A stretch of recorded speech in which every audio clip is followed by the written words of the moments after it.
రైతు సోదరులందరికీ నమస్కారం అండి. మనం ఈ షార్ట్ వీడియోలో అయితే ఈ బీఏఎస్ఎఫ్ కంపెనీ రూపొందించిన ఈ ఎక్స్పోనస్ అనే మందు గురించి అయితే ఈ షార్ట్ వీడియోలో అయితే తెలుసుకుందాం పూర్తి సమాచారం.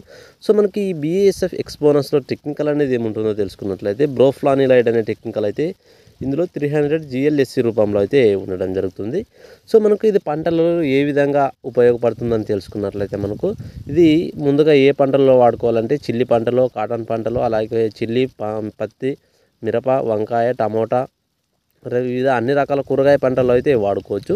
సో మనకి ఈ పంటలలో వచ్చి తామర పురుగు సమస్యను అయితే కంట్రోల్ చేయడానికి ఆస్కారం ఉంటుంది. అలాగే మనకు కాయతొలుచు పురుగులను కూడా నివారిస్తుంది. అన్ని రకాల పంటలలో పురుగు సమస్య ఉంటే దీన్ని స్ప్రే చేయడం వల్ల అన్ని రకాల పురుగు సమస్యలు అయితే కంట్రోల్ అవుతాయి. సో మిరప పంటలో వచ్చి మనకు తామర పురుగు సమస్యకి, అలాగే మనకు ఇప్పుడు ఎక్కువగా నల్ల తామర పురుగు సమస్య అనేది ఎక్కువగా ఉంది. సో దాన్ని కూడా కంట్రోల్ చేయడానికి ఇది ఎక్సలెంట్గా అయితే దోహదపడుతుంది. దీన్ని వచ్చి మనం ఒక ఎకరానికి 34 ml అయితే చిల్లీలో వాడుకోవాల్సి ఉంటుంది. సో ఇది వచ్చి మనకు 17 ml ప్యాకింగ్. ఇది వచ్చి మనకు 34 ml దాదాపుగా ఒక 1600 నుంచి 1700 రూపాయల్లో అయితే మార్కెట్లో అయితే లభిస్తుంది. షార్ట్ వీడియోని చూస్తున్న వాళ్ళైతే ప్రతి ఒక్కరు లైక్ చేసి ఛానల్ని సబ్స్క్రైబ్ చేసుకోండి. మరిన్ని ఇలాంటి వీడియోస్ అనేది మీ ముందుకు తీసుకొస్తుంటారు. Thank you for watching.